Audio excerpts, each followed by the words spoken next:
They say first you cannot assault or insult. I said I can't insult. I can't people. insult. Right. They can't handle an insult. Insult is wild, and it's a federal crime. It's a federal offense. You can insult a police officer. Yeah, I can't insult. These people can't handle an insult. Yeah, these great value cops can't take an insult.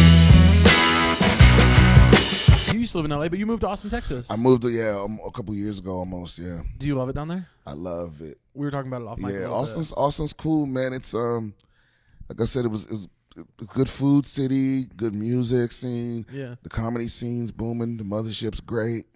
How did you start performing at the Mothership? Because obviously I know that's Joe Rogan's club, but I've never. Yeah, well, Joe fucks with me. Like so I was originally, my boys Derek and Hassan, they moved down there during the pandemic because they didn't shut down, so you could still do comedy. Yeah. And I was just going down there to visit them, and then I just got a call from Joe out of nowhere. He was like, "I got your number from Tom Segura. He says you funny, come by the club." But this was before the Mothership. It was at a place called the Vulcan, and after he saw my set, he was like, "Oh no, you got it. Like I got you. If any way I can help you out, let me know." And then shortly after, it was like, "I'm building this club. You should come down." Yeah. And then it's like, and then every time I came back here, I felt poor. You know what I mean? Yeah. And it's because like the thing with LA is like it's like this city that it's like the city doesn't care about you. It's like there's a monster in the sewers and we never talk about it, but every now and then someone disappears. We just like, I wonder what happened to them. Like, we all know what happened. Don't you fucking say it. You know what I mean? But it's also dreams come true here. Yeah. But a lot of dreams get shattered. Yeah. I don't know. I just didn't feel good here as much as I did when I visited down there. Because I've always operated this way. Like I'm always like, I fuck with the people that fuck with me. I go where I feel the love at. Yeah. You know what I mean? Absolutely. So you don't have to network or be fake or whatever it is. You go where you really love people or you really feel loved at, Well, and you have the privilege of behaving that way by being very fucking good at comedy. Oh, right. Well, this only works if you're talented. Right, yeah. Yeah, you you're afforded that privilege by being one of the best stand-ups working right now. Right. That's just the truth. But there is something I will say. I mean, yeah, there's a lot of the hatred towards LA that people have is because I've said this a million times, they move to LA and they project their entire live streams onto this physical site. Right. And then when those dreams don't come true or don't come true to the extent that they hope, then it's fuck this city, even though this city has like an incredible food scene. It has like there's so many things that aren't the industry here. Oh, right. So people get mad at it. But I will say, even beyond that, I'm not surprised that you love Austin because I feel the same way about Kansas City. They conflate Hollywood with Los Angeles. Exactly. Los Angeles is a great city. Yeah. Hollywood is a tough town. Yeah. But it's like it's not even the place. Like you said, it's just the business. Because you know what? I've always had this theory about that, right? Like what makes great art? Mm-hmm. Vulnerability. Mm-hmm. What makes great business? Ruthlessness. Yeah. So then what happens? Hollywood is where those two things clash. Yeah. So when you come here as an artist all bright-eyed and you run into that fucking business wall and you can't make shit without them. Yeah. And so it's a lot of people's first time where it's not only the art that matters. Yeah. It's like this got to make business sense. We don't give a fuck how fly that shit is. You're not doing an attic show in Chicago anymore. Right. There's agents here. Yeah. And so I think it if you're not careful, it can suck the love out of this shit for you. Yeah. But my goal was always to just not have a regular job. I knew that if I had to have a regular job these last 13, 14 years I've been doing comedy, I wouldn't think I would be here. Yeah. No. What did you have? What were your regular jobs before you were? I did well. I was in the military, but then when I got out of the military, I worked at Intel, like the microchip maker. I worked in one of their fabs or whatever, and then I worked at the Pentagon for a little bit as like electronic tech. You worked at the Pentagon? Yeah. That's crazy.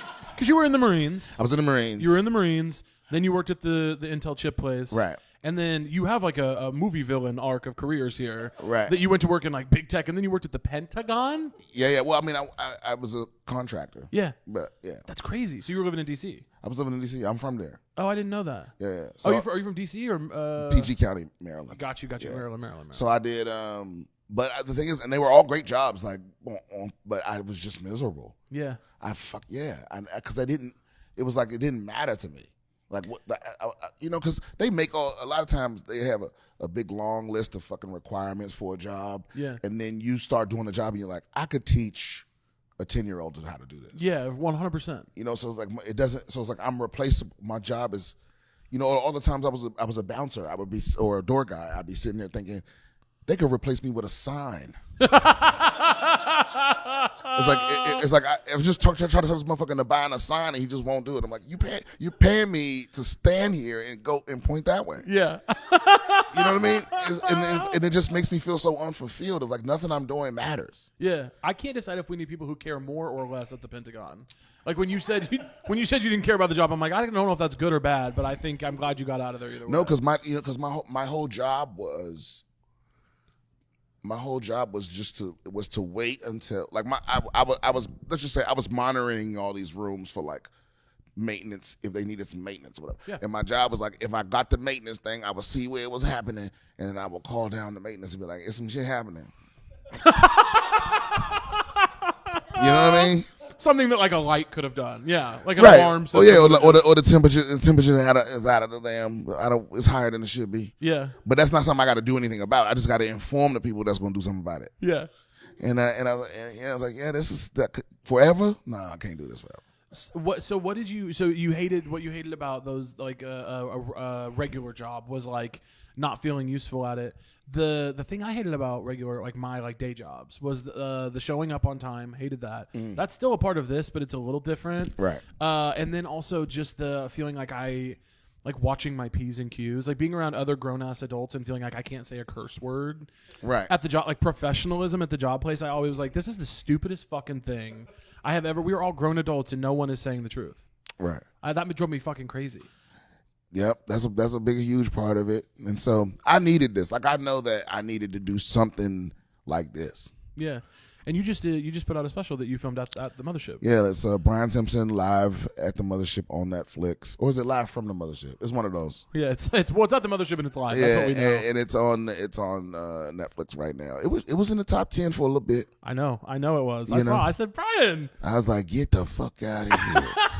I was excited. I know my mom saw adorable. She was like, I had it playing on all the TVs. I was like, well, that's not how it works. You know, and then I had to be like, okay, do I want to explain what an IP address is to my mother, or do I want to just let her have this one? You know what I mean? And did you let her have it? Yeah. Yeah, absolutely. Yeah. You're like, keep playing. I'm like, I really appreciate it, Mom. You probably single-handedly. Yeah. You put us up there. Yeah. How did you decide to do that special there? Oh, it was easy because I was like, I want to be the first one to make one here, and I asked Joe if I could shoot one there. He was like, fuck yeah. Yeah. Yeah, and so it was a no-brainer for me because they didn't, they didn't charge me for the room or nothing like that. So. Oh damn! Yeah, just like the seller doesn't charge people. Right. Mateo Lane was just saying that. It just made sense, man, to be the first one to do one. That's what I want. That's what I really wanted, you know. And you were. And I was, man. And thank God for Baron Vaughn, man. That he directed it. Oh really? Yeah. I love Baron. And he's a fucking genius, man. He has so many great ideas. Oh, he's so talented. And by the way, I say I love Baron. We are not friends. I'm a fan of Baron Vaughn's. Yeah. Me too. Yeah. That's really cool. I actually think I think it was Baron. I messaged him once on like Facebook when I was starting out in comedy, and was like, I was like, hey, how do you have a career in entertainment? And I think he messaged me back and was like, just work, get lucky. I don't know. That really is the answer. Yeah, the luck has to come. Yeah. Yeah. So that's so cool. People are saying I'm the gay Joe Rogan from. Really? Yeah. People are Homo Rogan. They're saying it. Wow. Saying it. That's a pretty good title. Honestly, I'll take it. I'll start smoking cigars. Why not? Right. I don't care. I'll smoke some cigars. Yeah, you know a few scientists. Yeah, I know. I got a couple ideas. Yeah, I got a couple big ideas. So you were in Maryland. How long were you doing the Pentagon job? I think I was there for a couple of years. Yeah. And then did you move out to LA after that? No, then then I got laid off from that job, and I went back to San Diego to help my homie grow weed. Hell yeah! You went from the Pentagon growing weed. But I was very bad at it. Okay. And I was also going to school. Yeah. And then while I was going to school, I ended up walking into this comedy show, and it was so bad. And my friend was like, "Yo, you funnier than," and I was like, "All right, well, you know what? I'm gonna do that shit." So that's when I decided I was gonna do it. Like I was gonna stop talking about it. In San Diego, was it at American Comedy Co or something? Where was do you remember the place? It was at this place called the Comedy Palace. Okay. That is now it's now Mic Drop, but back in the day it had different owners and all that. Yeah. But I saw a bad show there, and that's what made me make my mind up. Like, I'm gonna actually try it. Yeah. And then shortly after, I walked into this bar, and they had just, it was like this nonprofit had just ended this storytelling shit, and you know, I ended up at the after party, and I was making everybody laugh just being me, and the dude was like, man, you know what, we want to dabble in the comedy. Our first show is gonna be in like a couple months. You want to do it? I was like, yeah. Yeah. So I was booked before I ever did comedy. Yeah. And then I was like, okay, well now I got to hit these motherfucking mics. So I just, you know, I was obsessing because I didn't want to embarrass myself. How did that show go? Do you remember? It went pretty good. I mean, Really? I can't watch it now. Yeah. Yeah. You have the tape? I definitely have the tape somewhere. Oh, damn. You ever- I say put it out. You ever find some old shit and you're like, this is like torture? Yes. Oh, and how good I thought I was? Oh, I thought I was killing it. Oh my God. Well, I actually was booked before I was a stand-up too, because I was in Springfield, Missouri, where Chintz and I went to college, and our friend who ran a burlesque show downtown in Springfield, Missouri, was like, hey, we need someone to open. I think you're funny. Will you come do? And I was doing some comedy, like sketch and stuff, but I was not doing stand-up. And she was like, will you come do stand-up for like 10, 15 minutes to open the show, and we'll pay you $20. And I was like, yeah, I need $20. And so I recently, like maybe a year ago, I found one of the first videos of me doing stand-up there. Brian.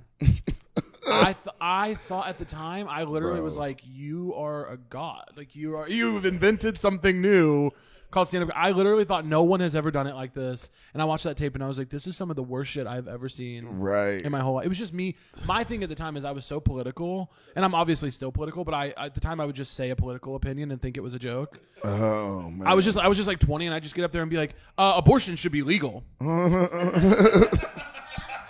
You know, no, and then they wouldn't laugh, and I'd be like, okay, Republican.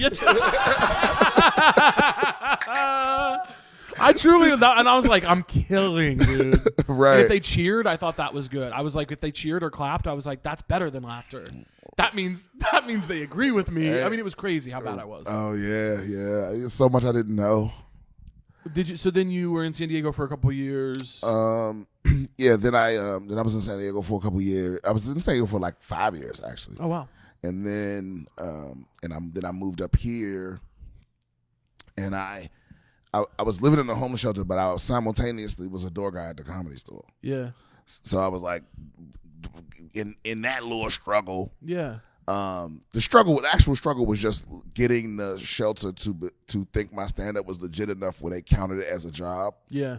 So I didn't have to go get another job because you had to have a job to live there. Yeah. You have to be trying to get a job. You know? Yeah. It took me a minute, but they fucking just let me slide. Did the people at the store know that you were living in a homeless shelter? Yeah. And they were just like, "That's Brian. He's here." Oh yeah. Well, I got fired in like 6 months at the store. Yeah. I What'd you do? I didn't make it 6 months. I was just, I was over it. I had been a door that 5 years in San Diego. I had been a door guy already, and I was just like, I fucking hate this, and at the shelter you have to do these like group sessions or whatever. You have to do so many. You got to get a signature because that's how they get paid. They say we provide these services, so they get the grant when they prove that people was going to them. Yeah. So you have to go to X amount of them every day, and so and there's none at night. So what I would do is I would stay up, like I'll get off work and stay up and do the ones in the morning and go to sleep and wake up for work. Yeah. But I was on. They switched my medication on some shit, and I was a straight fucking zombie, bro. And I slept through like 2 shifts. And one of them was like, remember when Roast Battle first got like at its height when it got picked up by Comedy Central? Yeah, it was everything. Yeah, so I was there the first night that Comedy Central was gonna film it at the store. It was like all hands on deck, and I just wasn't there. No. Yeah, and they were like, "We gotta let you go." They're like, "We love you to death." Yeah, and the thing is, if you get fired, you banned for 3 months. And you can't get spots for 6 months. What? Yeah. So for 6 months you were just not at the store. Yep. After doing all that shit work. felt cold. I felt like I was out in the cold. Yeah. Yeah. That's crazy. So I was just doing spots other places, and then I didn't have to wait the whole 6 months though, because the thing is they didn't want to fire me, but it was kind of like, yo, we can't. If we don't fire you, we can't fire nobody. Yeah. You actually gave them literally no choice. Yeah. Right. They're like, Brian, come on, man. But it worked out because I got passed. I think I got passed like 9 months later or something like that. Oh wow. So I started getting the paid spots, and then I got on Lights Out with David Spade because Adam Egget was the executive producer. He was the talent coordinator at the store, and he fucked with me. And he got me on David Spade, and that changed everything because that's when they put it up on YouTube. Yeah, and it was like one of the best sets I ever had. Damn. And then the next day it was like management, agents, everything blowing up my email. All these meetings that nothing came from. Did you sign with agents and managers after that Lights Out set? No. So I had a manager before that. Oh, okay. But the story is kind of jumbled in my head. But yeah, I had a manager right before that. And then I think I got an agent right after. Yeah. Yeah. So at what point in there, how long were you living at the shelter? Almost 2 years, like a year and like 8 months or something like that. 2 years. A year and 8 months, 2 years. Okay. And then, so how long after, were you living at the shelter when you got passed at the store? Yep. Damn, dude, you were hustling. That's fucking crazy. Actually, no, it's not true. It was right after I got out. Right after I got out of the shelter, I got passed at the store. Damn.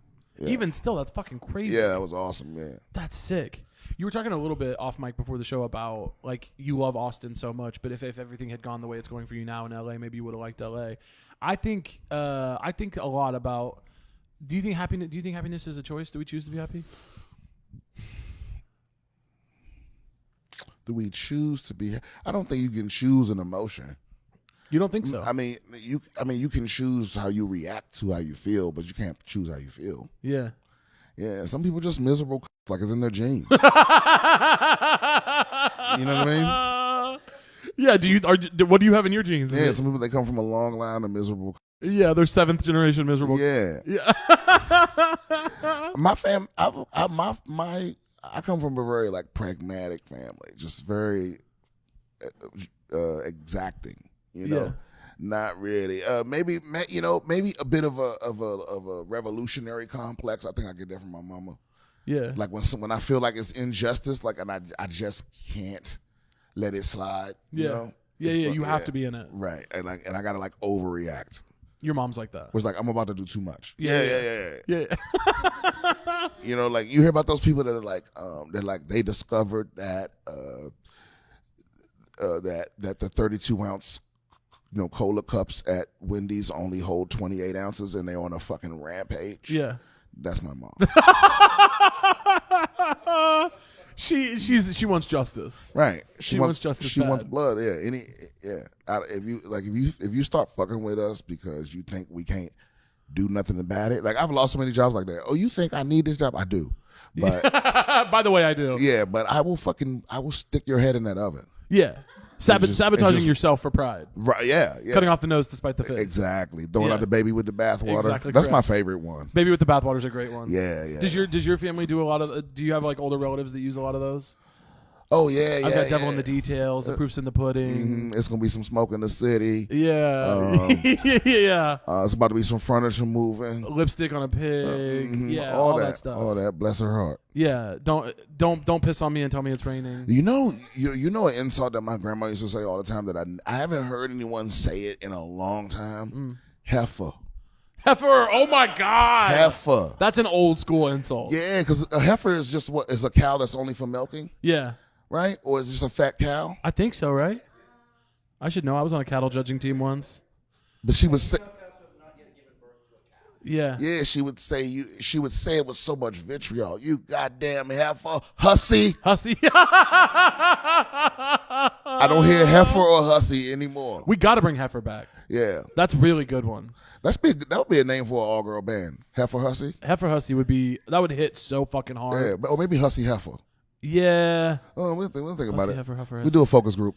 Yeah. Well, I think now what's probably taken in the current lexicon, what holds the place of heifer is probably big back. Big back. They call people big back. What does that mean? Like you big back bitch. Like they'll say like fat. Like you're fat. See, I feel like that's too specific. And it's also too on the nose. Heifer has a little bit of because also it's like calling you a big back bitch is only devastating if you insecure about your big back. Yeah. But if me calling you a fat heifer, that's gonna make you fill in the blank with what you insecure about. Yeah. You might be worthless as an animal. Right. When you look at it like a cow that hasn't yet given, so a useless cow. Yeah. You're Googling and being like, well, okay, so I'm useless and I'm fat? Fuck, someone kill me. I'm useless and I'm fat. Someone please kill me. Oh, I didn't know big back. Okay. I haven't big heard. Back is, don't you think? I mean, big back is, yeah. Long back. Yeah, girl with no ass, long back. That's old. That's a little old school too, though, I feel like. My favorite insult is like when it ends with like, you built ass. Yeah. You know what I mean? You Mucinex monster built ass motherfucker. You know? My students, when I worked in Chicago, I worked with kids, and those kids, they were middle schoolers. It was always ass. It was always ended in ass. It was always fucking Michelin Man looking ass. Looking ass will always hurt. Yeah, looking ass that's gonna get looking ass will kind of hurt my feelings every time, especially when it's accurate. Yeah, and it's a smart, mean little kid. And other children agree. I think little kids don't know how much adults. Like, I don't need them to, like, they don't need to think I'm cool, but them thinking I'm lame, it hurts. Yeah. You can be neutral about me. Right. But you can't actively think I'm lame. Right. Yeah, because wait a minute. Don't you see at least the residual? Like, I know cool is cultural. Yeah. But don't you at least see the residual cool?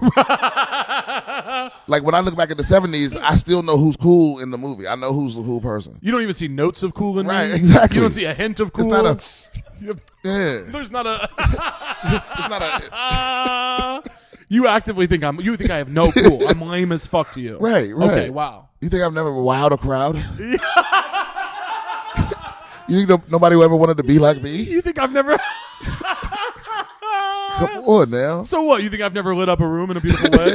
Right. That's what you think I am? Right. Just a regular, degular, loser-ass guy? You think I've never arrived? You think I just be getting there? I don't, sometimes I don't arrive. No, it hurts, especially when a cool kid, because there are kids who, like, working with kids, you find out, like, all kids are kind of dumb, but some of them, they've figured out their thing a little early, and they know who they're going to be in the world. Like, they've got, like, a real affinity for music, or they're real good at drawing or something. They've got something figured out in a way that I did not as a kid. I never knew what I was going to be until I was, like, 20. But when a kid has that figured out and they clock you, it's like, oh God, I can't be Michelin Man looking ass to this guy. Right. Even if he's right, it's like he's so good at Yu-Gi-Oh. You know what I mean? And it's like you need to learn how to fight, kid, because you be talking too much. Yeah, 100. It's really, and they'll just gather you, and sometimes they don't even try. Yeah, and then the thing is too is you have to fight the urge, because I deal with this in online gaming. Like, because I have to fight the urge to go back and forth with the kids, because you don't know you don't know who you're getting matched up with. You're playing Overwatch, it's a random match, but sometimes you get a little kid and they be running their motherfucking mouth, and it's like, but it's like you got little razor blades, kid, and they sting. Yeah. But all I got is a bazooka. And, yeah. You know what I'm saying? So if I'm trying my best not to say nothing, because if I say something, it's gonna crush you. Yeah. And I'm be honest, I've crushed a few children. What are you saying to them? You know, like, it gets real. I'm like, yo, why? Like, how long has your dad been gone? You're saying this to kids on video games? Yeah, like he didn't even explain why he left, did he? Yeah, Brian. Yeah, I've done it. Listen, but listen, you got to give me credit. Listen, we're talking about tens of thousands of online matches of video games, and I've slipped up once or twice or thrice. Yeah, 4 times maybe. Yeah, maybe. Yeah, but I felt bad every time too. But it's like sometimes they just get the best of you because you hear them equally. Yeah. as everyone else. Yeah. And sometimes they just get at you. They say something that strike a nerve, and you're like, you gonna feel this. You need it. I'm doing a service for the community. What's the most you on either online gaming or the internet in general? You're a comic. I know you've seen the shit. What's the most you feel like you've been gathered on the internet? Oh man, hundreds of times. Yeah, I've got my feelings hurt because, like I said, you're talking to, you play some games. You're talking to 9 people at the same time. Yeah, and it's like some people just get at you. Yeah. Yeah, especially when they like I remember I jumped on one time and this kid said That's the one. Yeah. This kid said, "Damn, you sound like you've been smoking for 40 years." I was like, No. That's hurtful. Did you get him back? I know, because I couldn't say nothing. He was right. That was it. And I'm very insecure. I wish I didn't smoke. It's my biggest weakness. You smoke cigarettes? I do, yeah. A lot? Not a lot, but How many cigarettes you smoking a day? oh man, I don't know, 10. 10? Okay. It's interesting. We did, Mateo Lane did an episode this morning, and he said that he smokes like 6 a day when he's in Europe. Only in Europe? But Brian, he's in Europe like every week. This guy doesn't sleep. Why? He's just, you know how gay people are. Oh, right. Just off to Europe sometimes? Can't stay put. Wow. Flighty, not tethered to reality. Right.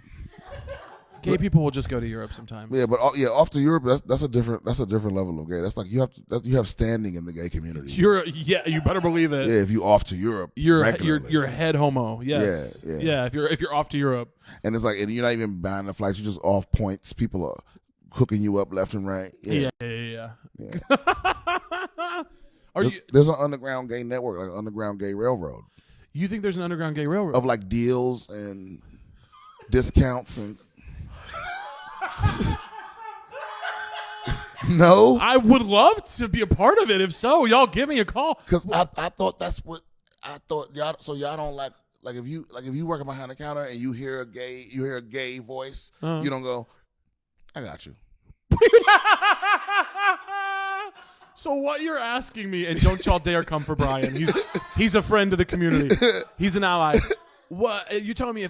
You're asking me if I work behind the counter somewhere and I hear someone with a gay voice walk in and go, "I'll have a sandwich." You're asking me, do I give them like friends and family discount or just something? Just a little, just a little. Hey, look, we're gonna throw another cookie in your bag. Or, it's because it's almost like this is the help with the struggle. Like this is a little extra for how they gonna short you somewhere else. And you think, and you're under the impression that this is a global network of gay.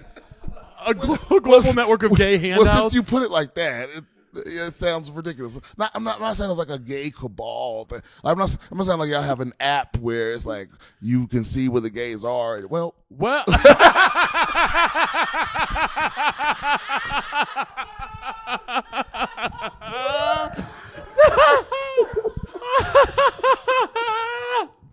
hold on. Actually. Oh my God. Shit. But that's not for discounts. That's actually for upcharge. That's usually upcharge. Right. The pricing on there is God, that's so funny. No, I hope Mateo, if Mateo's involved in something like that, Mateo, I hope you'll let me know. I actually will say, to your defense, Mateo did say, if you go to Italy, I'll connect you with all the good restaurants. He said, I'll get you a reservation in all the good spots. Right. And that is, I think, that's a gay privilege. It is. Yeah. Gay people, we've come too far to know all the spots. Yeah, to know all the spots. That is a gay privilege, and to go to Europe, I guess. Yeah. Are you a traveler? Do you like to travel? No, you travel you tour for work, obviously. Right. And I rarely go somewhere just for me. Yeah. So yes, when I say I like to travel, what I mean is I like to be in other places I haven't been. Yeah. But I don't like the actual travel. I don't like to fly. Yeah. Train, drive. I'm like, it's the worst part of every trip to me. My if I could snap my fingers and have a superpower, it would be teleportation. Yeah, because that's my thing. My so true thing is that is like we have to as a culture come together and decide what the fucking rules are at the airport. Like seriously, because I can't tell you how many times I've been this close to being like, I'm gonna go to jail today. Yeah, oh yeah. And not just from me being irritated. Like my level of irritation just hits a peak maximum. Yeah. Where I'm like, I'm about to lose my mind. So one of my biggest ones is that it's like, can we agree that you do not need any sense applied to your body when you're traveling. Niggas is trapped in a sealed tube with recycled air in the sky. It's suffocating. Yeah. It's suffocating. You smell the people that put on the cologne and the body spray you're worse than the people that just smell like ass. No, worse than ass? It's because it's more powerful because it's meant to project. At least the person that smells like shit is trying to hide it. Yeah. You projecting. You have on nightclub levels of cologne right next to me. To me, it's always an old woman. It's an old woman in that perfume. Put the fucking put Put it down. Yeah. It's horrible. Number 2, keep your motherfucking feet on the motherfucking floor. In your shoes. Keep your feet on the floor in your shoes, please. Yeah. Please do that. Yeah. And number 3, and this happens twice when you're entering security and when you're waiting for your bag. It's like you don't got to stand up on the motherfucker. You stand back till you see your shit. You're in the way, so I can't see my shit. Yeah. It's not your turn. Yeah. You're just standing there. The people that like, this is the baggage carousel. They right here with it. You know what I mean? Yeah. Like, you just got off the plane. You're not first class, so you know your shit ain't coming off first. Don't get a grip first of all. First of all, yeah. Know your place. No. But it's like it's like some people get in the airport and they literally don't. They don't even think about anyone else ever. No, they're completely locked into their favorite little thing that they want to do. Yeah, people do the same thing going through security. They get through the metal detector and they just stand there. Bitch, your bag is not next. Now I'm right behind you and you're in the fucking way. Go to the end until you see your shit. Are you pre-check? Yeah, I'm pre-check. I'm pre-check and I was clear, but they can kiss my ass. And now, for whatever reason, this year the clear line is slower than the regular line. Yeah. Yeah, them niggas, I'm not re-upping clear. Clear. Y'all need to get it the fucking go. Brian Simpson's out on clear. Yeah, I'm pre-check and I'm clear. You would think that it would. I will say I've got travel down to a science, and I'm sure you do too. I know what kind of shoes I wear. I know what time I show up to. Based on what size of city I'm in, I know what time I'm leaving for the airport. I know everything about the way I'm going to travel, and I know that's a privilege and a process that comes from doing it a lot. But some of these fucking people go in there like they didn't think a single thing through. Right. They're flailing about. They've got shit falling out of their bag. They're in pajamas. They're being rude. They're taking too much time everywhere. They're stopping for a coffee and they're asking questions to the barista. Right. You're asking questions. I'm gonna throw up. You're asking questions to the barista.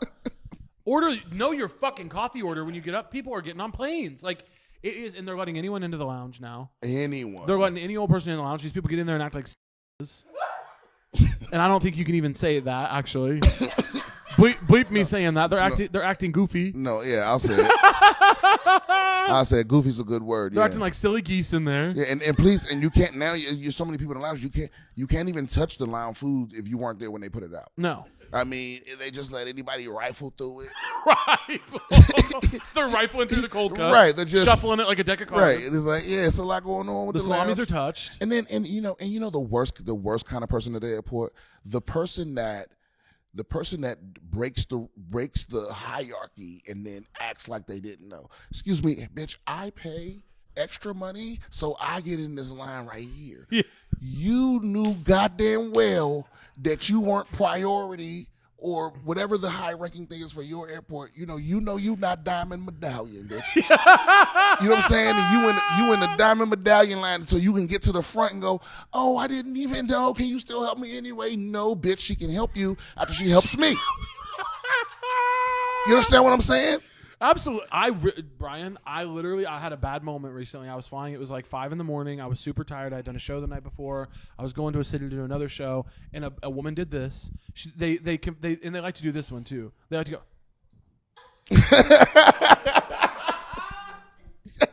And then in all that confusion, somehow they always end up in the expedited line. They never confusedly end up in the big line. Right. So she brings her confused ass over there and ends up in my line, in the pre-check line.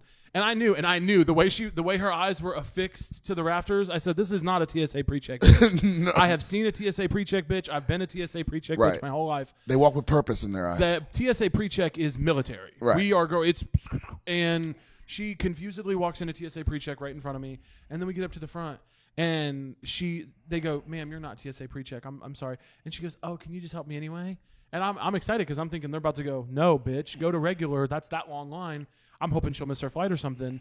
And because I'd like her to learn from it. Yeah, there needs to be consequences. There needs to be consequences for actions. And they go, "Yeah, come on through." And I out loud.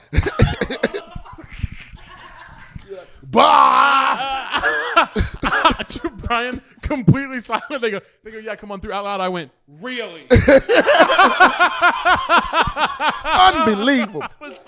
I was and the TSA person goes, right. Like they were pissed at me. And you do it, you're standing right next to that sign. It's like, do not disrespect, talk back, or anything. Like If you say anything to them, they feel disrespected. That sign really does say, they say first you cannot assault or insult. I said I can't insult. I can't people. insult, right? They can't handle an insult. Insult is wild, and it's a federal crime. It's a federal offense. You can insult a police officer. Yeah, I can't insult. These people can't handle an insult. Yeah, these great value cops can't take an insult. No, it's they're supposed to be protecting us from terrorists, and they can't handle. If they get on my nerves, I'm not allowed to say you ugly bitch. Oh, and then you know the other person I hate, the person, the new motherfucker on the machine. Because you got your airport, you leave through all the time, right? And you get through all the time, and it's fast. And every now and then you see two people at the chair. You're like, okay, this nigga's in training, and he got to take 10 minutes on every bag. Hey, like, can we train this nigga on a simulator and have people that know what the fuck they doing at 6 a.m. at the airport? This is when all the business people are leaving. Do you want? You know what I'm talking about? Do you know the most harrowing thing you can ever see at an airport? To me, what? Picture this. You're standing on the other side of security, right? You're waiting for your bag to come through the X-ray machine. Okay, yeah. Your bag goes right there, and then there's that fork where it can either come to you the way it's supposed to, right, or it can get plopped off to the side for an agent to rifle through it. Right. When you see that bag shift into the agent line instead of the coming to you line, right, and then you see one of those gloved motherfuckers walk over there and grab your shit. That to me is like every single time I feel like I'm like, this is what it felt like when Pearl Harbor happened. This is what people, when they looked up and they were like, we're in Pearl Harbor. Right. I'm like, this is all the things. This is anti-Semitic. This is fucking racist. This is homophobic. It's horrible. Yeah. And there's no gay network helping me there. Yeah. I might get an extra cookie at the sandwich shop. I had the same reaction you had. Well, wait a minute. Even if it was a gay person back there, you don't think they would hook you up? A gay person at TSA? Like if the glove guy walked over. I don't think they should let gay people be TSA. Why? What gay people will do with a little bit of power, if there is anybody gay working in TSA, I say we get them out now. Yeah, well, listen. Follow them home, see what the drapes look like, and if they've got another person of the same gender in that house, get them out of the job. I will say when it's because there's a certain kind of person that loves to deliver bad news. Yes. And when that person does it with a gay voice, it feels worse. You know what I'm talking about? When the person's like, sorry. So sorry, boo boo. They're talking like they're sorry, but what they're telling you is I'm enjoying. They Schadenfreude on your face. They're delighting in your downfall. Oh, I'm so sorry, boo boo. The system won't. Oh. It just feels worse. I don't know why. And you think it's worse with gay voice? Definitely. Why do you think it feels worse to you? I think it feels more dramatic. I don't know. It feels more biting somehow. Yeah. No, I think hearing anything from a gay person has higher stakes. Oh. Gay people have an inherent dramatic. Specifically gay men. Great gay men would go over the top. Yes. Yeah. And you're I'm always delighted to see a lesbian. Really? Behind the counter, yeah. You like to see a lesbian. Lesbians don't go on power trips except in their relationships. Yeah. But when they at work, they fucking locked in. What? Like, look, every lesbian couple don't have issues. I'm saying this because I know these people. Yeah. I know. Brian, I know. I'm like, she did. She punched the last one too. She,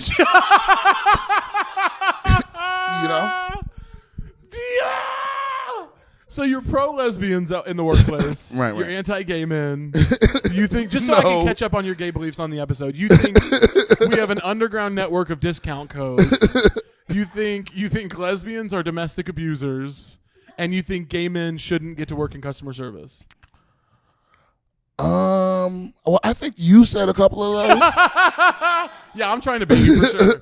No. I'd like to get you canceled on this episode if I could. No, people love me. People do love you. Do you fear cancellation? Is it something you think about? No. I don't fear it. Because you know why? It's because I think even if you have some kind of controversial opinion or I think what people really want is thoughtfulness. Yeah. If you're ignorant, if you say some ignorant shit and you're not trying to learn or it didn't come from a place of deep thought.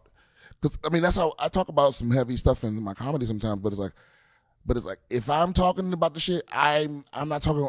I've thought about it for hundreds and hundreds of hours and learned more and more shit that I could about it. So it's like I think when people see that your opinion is coming from a genuine exploration of the idea or the topic, I think people, you get more grace. You can also tell 100% who has, like, even when you say stuff about gay people, I'm like, you can tell when someone has gay friends. Like I can just tell that it comes from a place of knowing gay people. You know what I mean? Or like what I think the thing that people get so scared and bent out of shape about cancellation about is two-prong. It's like, first of all, there is this really small but loud percentage of people on the internet that are upset about absolutely fucking everything, and they do make life miserable for all of us. Right. And the second part is it comes from a genuine fear that you actually don't have a good track record on the things you're talking about. Right. You don't know the people you're talking about, or you know. And also outside of sexual stuff, I don't think real ones get canceled. I live by this, and I think that, you know, it's two parts. One is like everything you have to be fake to get, you got to stay fake to keep, right? Which and it's exhausting, but everything from you get from just being yourself, you get to keep forever, and it's the same with your fans. It's like the only people that have gotten canceled for real are people that were representing themselves as one thing, and then whatever came out made them look a whole different way. Right.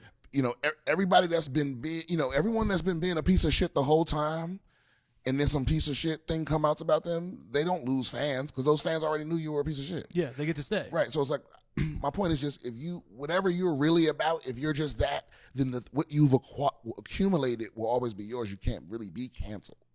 Yeah. You know what I mean? Unless you're short of committing like an actual heinous crime. Yeah, and even then, sometimes. Yeah, even then, right? Even then. I mean, it depends on who you did it to. Yeah. Yeah. And I like what you said about if you get ahead by being fake, you have to stay fake. Yeah. That really resonates. I think that's the truth. It's that you can only be fake for so long. That's why every conniving motherfucker you see make it, they slowly lose their fucking mind. Yeah. Yeah, because they have to stay fake. They just forget who they are. They're like, if they don't worn so many masks, you know, like those fucking assassins from Game of Thrones. It's like they get to the point where they're like, oh, I forgot which face was my real face. It's up there somewhere. Yeah, it's somewhere in the ether. Yeah. Oh my God. Yeah, I love that. What? I have a segment for you. Okay, let's get it. I got something for you. This is a true-false game, okay? We got 15 statements for you. You're going to tell me as quick as you can if you think they're true or false. Okay. Okay? If you get 10 or more correct, we'll give you $50 US. Okay, I'm a beast. Yeah, let's go. Okay. AirPods only work with Apple devices. True. False. Arachnophobia is the fear of bathing. False. False. Spiders. Whole Foods originated in Austin, Texas. True. True. The first photograph was taken in 1826. False. True. David Gilmour is Pink Floyd's original frontman. False. False. It was Syd Barrett. Ants can hold up to 5,000 times their body weight. True. True. The Baltimore Ravens were founded in 1996. True. True. An octopus has one heart. False. False. 3 hearts. Applesauce was the first food astronauts ate in space. True. True. Texas is larger than Greenland. True. False. The heart is the second heaviest organ in the human body. False. False. It's the liver. Charles Barkley owns a library in Arkansas. False. False. I wish. We need to talk about Charles Barkley. Dr. Pepper is older than Coca-Cola. True. True. There are 3 bones in a human ear. True. True. Sonic the Hedgehog is a Lutheran. False. How many did you get? 12. That was a really good one. Hell yeah. Brian killed that. I love Charles Barkley and Shaquille O'Neal. Those two, have you watched them recently? Yeah, they're together. They're incredible. Have you seen the Galveston thing that they did recently? No. Charles Barkley is one of the funniest fucking people to ever live to me. I wish he would do comedy. He went he went on a rant about how shitty Galveston, Texas is. Okay, and that was one thing. And the whole time, Shaq will always just goad him on. Like Charles will be saying something that he knows he shouldn't say, and Shaq will be like, "What else? What else? Keep going, Charles. Keep going, Charles." And they will get into it. So he does this whole thing. Then there's backlash, and I think maybe was it Tina Knowles? Was it Beyonce's mom was like, "Hey, not too much on Galveston." And then he does another like an apology segment, and he goes, "I'm so sorry to the people of Galveston. Like I shouldn't have shit on Galveston so hard." And then someone goes, "Why not, Charles, to make up for it or something? Why don't you go down to Galveston?" He goes, "I'm not going to Galveston." And he goes, "I'm not going to that dirty ass water they call a beach." And he goes in again. He goes in again on Galveston. Shit. He can't fucking help himself. I would do anything. I would do anything to be friends with those two. Oh man, yeah. They when they get arguing with each other, it's hilarious. They are so fucking funny together. I want both of them. I want them to have a touring comedy show together. I want the two of them to get on stage, and they don't need to do stand up. I just want the audience to give them prompts and have them talk about it. Yeah, they're funny people. I think I would rather hang out with Shaq than Charles Barkley. Why? I don't know, because I feel like Charles is a curmudgeon. You don't like curmudgeons? I mean, they have their place. Yeah. But they're never fun. I don't know. Sometimes you want that person around. Like, they fun in a roast, or they fun when, like, shit needs to come out. Yeah. Right? Yeah. They fun in, like, an intervention. Yeah. Or like day 3 of a group trip when some stuff needs to be said. Right. Group vacation when nobody's saying what needs to be said. Hey, listen, that last one was my last one. You feel me? It's a wrap on group vacations. I don't even like to go out with big groups. I feel like more than 4 people. 4 people is enough. People. Absolutely. Do you know Sydney Washington? Yeah. Very funny comic. She and I were just talking about this the other day. When you have a 3 or 4 person lunch set up and someone tries to add a 5th, I'm canceling. Right. I'm not going to be out with that many people. Listen. I don't want you to feel like you can't invite people. I do. But I also don't want you to invite. I absolutely want I just you to want you feel to that way. know that that's bad manners. It's bad manners, and also I'm canceling. I tell people now, I want you to definitely feel like you can't invite people. I want you to definitely feel like I should. I texted my friends the other day. We were planning a group lunch, and there were 3 of us already. And my friend said, "Do you care if so and so comes?" It was another comic that I like, and I said yes. And if y'all add another person, I'm canceling.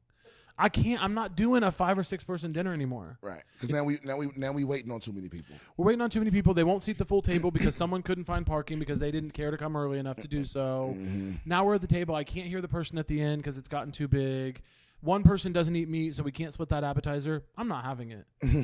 I'm not having it. I can't do it anymore. It's a lot going on. I loved being 22, but I no longer am. One person got crazy questions. Excuse me. Where's this source, bitch? This is where we eating at. That's a crazy question. Yeah. Where's this source? It's not sourced. Like, because is that going to change your mind? Yeah. Are you going to not order it if it was sourced from somewhere you don't like? Ooh, from Canada, chicken. Oh, Brian, we have voicemails. If you want to. Fuck yeah, this is my favorite thing. My hair's all fucked up. I'm sweating now. I've moved around too much. We have a voicemail. We have a voicemail from a listener. Something they want to know the truth about. Hey, is recycling a scam? Hold on, she said what? She was recycling a scam? Is that the end of it? Oh my God, that's so funny. I can't believe we went through the headphone drama for this, which we'll probably cut. Oh my God. What did it say? She said, "Hey, is recycling a scam?" Oh, it's recycling a scam. Yeah. What do you think? Well, of course it is. Is it? Well, I think it depends on where you live. In Texas, I'm positive that they don't take it. They take it the same place they take the trash. You think? Yeah. Why am I bagging it then? I think they put it on a. They used to put it on a barge and send it to China. Yeah. And then China stopped taking it. China said no more. Yeah. So now I think they just dump it all in the same place. And then they got the nerves to be like, "Well, we only pick up recycling every other week." I mean, bitch, just pick all of it. Just take it, put it in the place. Take it to the same place. Yeah. Yeah. So I don't know. I mean, is it a scam? I don't know. Well, you're saying you got a pretty definitive yes. What I think the idea of recycling is nefarious because it puts the onus on the individual when most of the overwhelming majority of the problem is with corporate waste, right? Yeah. And so they flipped it on you, so you feel guilty about your teeny tiny shit. I don't think what you're doing in your house is significant, you know? Yeah. So I think that's the scam. It's the lie that the individual has the power to change. It's like, no, you need the fucking company to stop, dumping. You need like Samsung and Whole Foods and whatever other companies are just. You need oil. You need them to not be making oil pipelines. Yeah, they anymore. Like dumping plastic in the river. You know what I mean? It's like, whatever they're responsible for, all the fossil fuels they burn. It's like what you're doing means nothing. Even if every single American at home perfectly recycled, it wouldn't make a fucking bit of difference. It's a 100% correct and profound take, and watching you make it with those headphones like that on your head. Oh yeah, has been so like you look like a video game character. I'm so used to having them. They were sitting like a headband. No, you're 100% correct. I think the idea that we are going to fix this as if it's not just literally up to the corporations to fucking.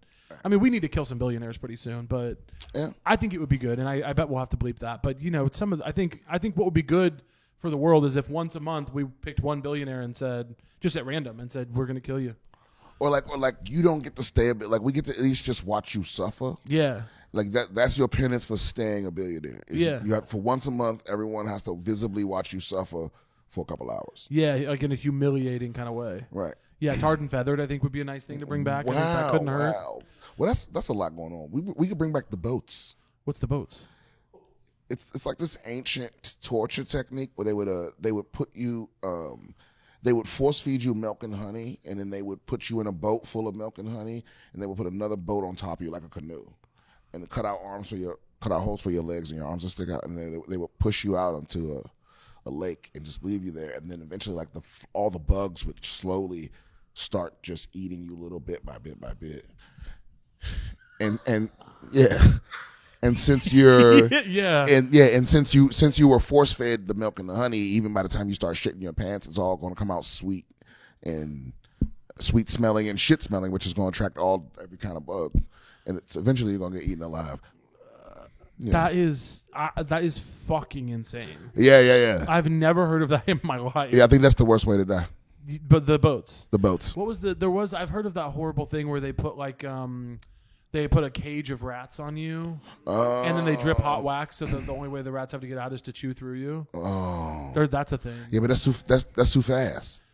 Oh, you think the bugs is? Yeah, I think the boats. I think they said it's rumored that it lasted for like 13 days. They made a river of milk and honey to do this. No. It's in the boat. So they smother you in milk and honey, and then they force feed it down your throat. Yeah. And then when you eventually the milk is going to make you shit your pants. Yeah. And the honey is going to smell sweet, and so it's going to attract every kind of bug. Yeah. The bugs that want the shit are coming. The bugs that want the sour milk are coming. The bugs that want the sweet honey are coming. Yeah. And they're going to keep on nibbling at you. The bugs are all linking up. Yeah, and then they're going to be all up in your ears. Oh, so your hands are tied. All your holes, bugs in them. Yeah. Yep. Jesus. Where'd you learn about this? Stuff you act like you didn't grow up on the internet. We were on maybe the different kinds of internet. Remember Faces of Death? No. What? We might. I don't know. What Bro, I've seen people be beheaded online. For sure. I never got that stuff. No. The wildest thing I know what you're talking. I've definitely had friends that were like, "Oh, watch this video of this guy blowing his brains out," but I literally am scared to watch. I've never watched something like that because I can't. I'm afraid I'll never come back. I'm afraid it'll. I think I live on the edge of mentally well, and I think any one thing could push me in the wrong direction. Well, for the longest time, I was obsessed with revenge. You know. And the concept of revenge? Yeah. Like, who deserves it? What's the best way to go about it? What would I do if there was no consequence? Like, if who would deserve what level of revenge? You know, is it best to do it cleverly, like the Count of Monte Cristo, or is it better to do it just straight up like a fucking suicide bomber? Yeah. And what did you land on? Oh, it's much better. The perfect revenge is revenge that you get away with. So you have to get away with it scot-free. You have to get away with it scot-free, and the person that it happens to, the cherry on top is that they know it's you and they can't do nothing about it. That I have to agree. You really did come to a. Right. Do you the axiom? Revenge is a dish best served cold. Does that resonate to you? Mm-hmm, and what does that mean? Because I never really knew. I think it just means when you don't pull no punches. When it's like you're just completely cold to that person. You do what's necessary to get the job done. Yeah. Yeah, and it's like, yeah, and sometimes it can also be just in some back and forth trash talking. You just say the coldest shit, like just how I imagine what would happen. Somebody, I ain't gonna say who, but somebody in my life that used to be in my life said to me, this is the coldest shit I ever said to nobody.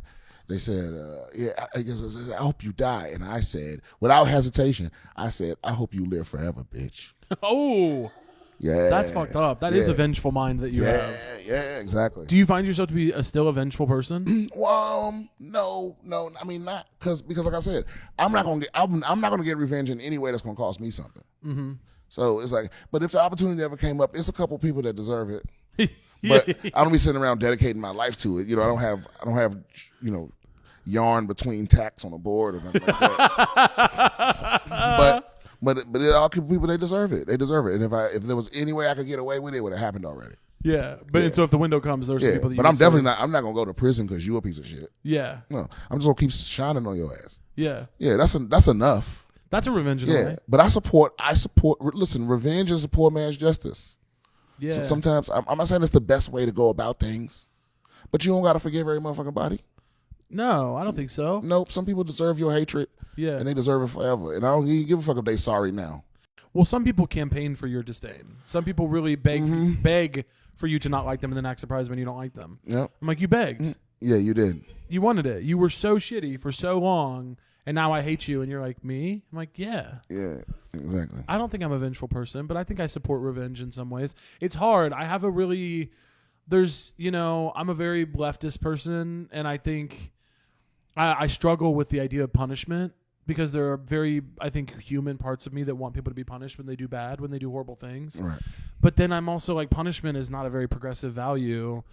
So finding the balance between like my human desire to see bad people punished and my kind of like liberal leftist idea that punishment is actually not productive a lot of the time. I don't know. I struggle with that balance. Yeah, it's totally. Well, I think it depends. Like I'm a lefty in terms of the government. I don't think the government should be vengeful. Yeah. But on a personal level, sometimes that's the only thing that's gonna heal you. You know? Yeah. Yeah, it's like Yeah. your screams on my penicillin, motherfucker. No, the screams. You know what I mean? You're like the evil mayor from Monsters Inc. No, You're like, run those scream bottles up. No, I'm only for good. Only for good. No, I'm. If there's anyone I'm cool being vengeful, it's you. I think you have a very firm grasp on reality and justice. Yeah. I trust your instincts. Yeah, and I do it with my All Might voice. You know, You're what? my like superhero fucking. I have arrived Oh, to yeah. serve justice. Yeah. Mm-hmm. What? Okay. What do you, Brian? I ask people a lot on this podcast. Well, I'm trying to think. There's two questions I ask people on this podcast. I'll ask you both. You answer whichever one you want to. Okay. We're about an hour right now, so we'll get you out of here soon. But the two questions that you ask people a lot on this podcast are God, the afterlife, all that stuff. Where are you at with it? And then the other one is, what do you want? What do you what is Brian's dream? Well, I'm an atheist. I don't like to say that because it turns into a whole thing. No one does anymore. But because there's so much stuff around it. Yeah. But I don't believe in the afterlife, at least not yet. Do you think it'll come? Do you imagine there's a time in the future when you will believe in the afterlife? I don't think so. No. I mean, maybe at the finish line. Yeah. If I see some, I don't know. But I just, I think that you can get just as much out of life if you, because one thing that like religious folks have to admit is that to some degree, your belief that paradise is next, to some degree, makes you treat this life like it doesn't matter as much. Yeah. So it's like the advantage of not believing in the afterlife is that I'm focused on this one. Yeah. As though it matters. Do you know who else? What other guest on this podcast said almost the identical thing that you just said? Trixie Mattel, the drag queen. Oh wow! Identically said the exact same thing. That she said that she thinks she thinks it's disrespectful to this life, to this idea that there's some other great thing waiting for us that we should be hoping for. Right. I agree. I think that is a problem. And what was the other one? What was the other thing? Well, what do you want? I mean, here you are. You're a very successful comedian. You live in Austin, Texas. Joe Rogan's obsessed with you. You just put out an hour. It's on Netflix. It's on Netflix, right? Yeah. I didn't get that wrong. You just put out an hour on Netflix that's very good. You're one of my favorite comedians working right now. You're so successful. But what do you want? What's the dream? Revenge. Yeah. No. I don't know, man. I just want to be able to keep making like dope shit, and keep making doper and doper shit until people think I'm lame. Yeah. Yeah. Until teenagers think it's corny. Do you envision a future where teenagers think you're corny? No, that's not going to happen to you. No, I'm Uncle Brian. As long as I don't have kids, I don't have to. You don't ever have to get corny if you don't have kids. That's true. You can avoid it. Yeah. I love it. Brian, tell people where they can find you. I'm BS Comedian on all social medias, BrianSimpsonComedy.com. On my tour dates, I will be in, the next date is going to be in the Desert Ridge Improv in Phoenix. And I'm coming to Philly, and I'm coming to Denver and some more places. Yeah, go check out Brian's website. Follow him online. See him somewhere. Oh, He's and my podcast is BS with Brian Simpson, available on all platforms. BS Brian. You haven't asked me to be a guest. I don't have guests. Maybe I'm an exception. Yeah. Thank you so much. We love you, Brian. Thank you for being on. Thank you. Bye. We did it.